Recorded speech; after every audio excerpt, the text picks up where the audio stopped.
Hello watcher and subscribers. Here we will see the next program, that is reverse digit of a number. So that is also one of the very important program for developing your logic point of view. So suppose we are entering number 123. So the reverse of number is first we get 3, then 2 and 1. So that is what the reverse concept. So we are just reversing the digit of a number. So this logic is near about, we can say, 50% same as Armstrong number that we had seen in the last tutorial. So now we go for the logic of reverse digit of a number. So we are taking here a number 123. Got it? When we are taking this number in a reverse order, that 3 will be coming first. Got this? Then 2 will come and then 1 will come. So we need to extract the last digit of number. So how we can extract? So number is 123. For extracting this last number, as we have seen in the Armstrong logic, we have to divide this number by 10 and you have to return the remainder value. So here 10 ones are 10, downside 23 will be there. Then you have to divide by 2 and here 20 will be there. So remainder will be 3. So how we will get remainder? By using modulus operator. So suppose this enter number, for that we are using variable number n variable we are using. So we have to use here modulus operator and modulus 10. Got this? And because of that logic we can return the last number. And finally you have to reverse that number. For that your logic will be r into 10 plus, again you have to use r variable where you can initialize r with 0. This logic will be applied and this statement and this statement will be repeated under the loop. And for continuing this process, means after 3 you have to return 2, then you have to return 1. So the logic will be n divided by 10 and that value you have to save in the number. So every time that number value will be changed, because suppose 123 you have to divide by 10. So the answer will be 12.3. Means if we return integer value, the answer will be 12. So your next value will be 12 and you will get the remainder 2. And next value will be 1, you will get remainder 1. So in this way, every time the n value will be changed and at the end you will find the reverse of number. So now here we will see the logical statement and then I will explain step by step how they are executed in a looping process. So I just erase this coding. Then our actual code will be like this, where the number is always greater than 0. So for actually this number, as we are entering, that variable is treated as a number variable, num. Okay, so let me explain in detail.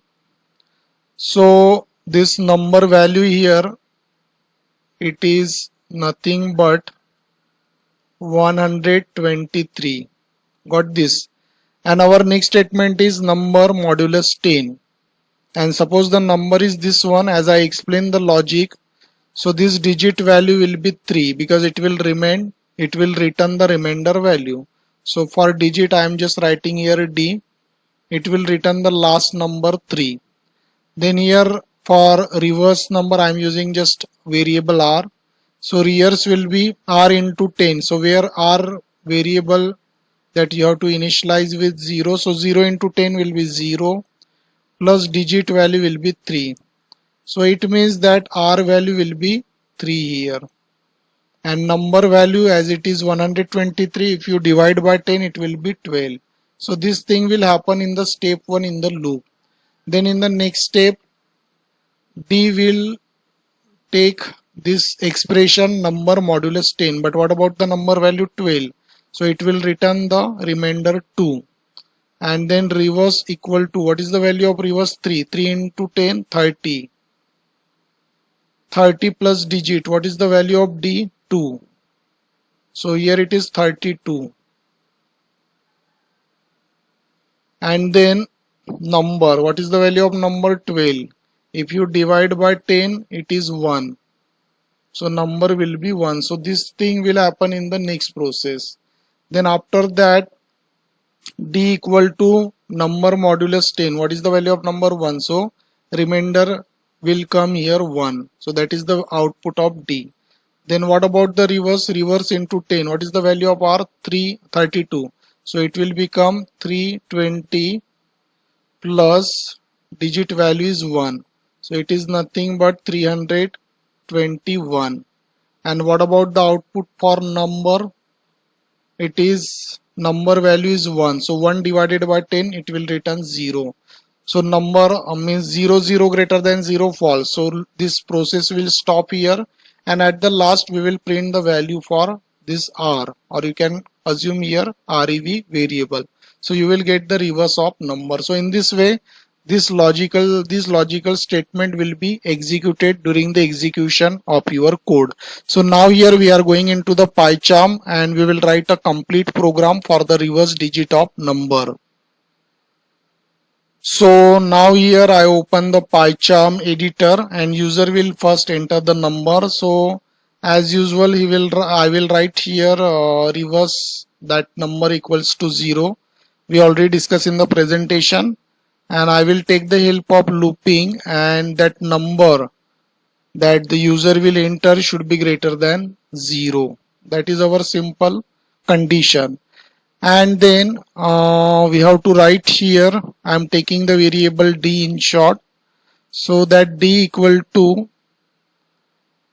here we have to use number variable modulus symbol you have to write here, and 10. So it will return the remainder value, and then you have to use their rev variable equals to rev into 10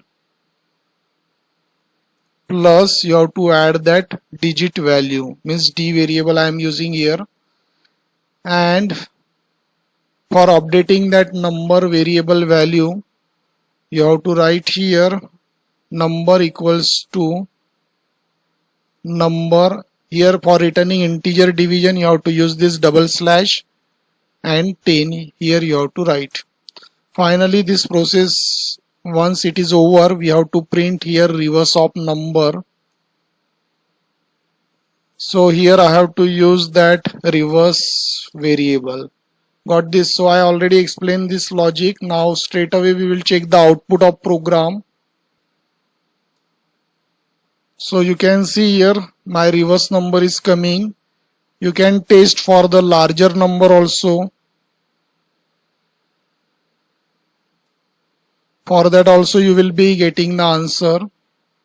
So this variable, 3 variables will be key here. D will take remainder value. Reverse will add this, arrange this value in reverse order. That's the reason we are writing reverse into 10. And number will update the value, so that the d variable will take the values, will return the values in reverse order, and so that we can do the addition, and here we will multiply with 10. So because of this middle statement we are arranging the number in reverse order, and at the when the while loop stop we are printing this output statement for getting the output. So I hope dear student you understood this logic. So you have to practice this program. So thanks for watching this tutorial. Thank you.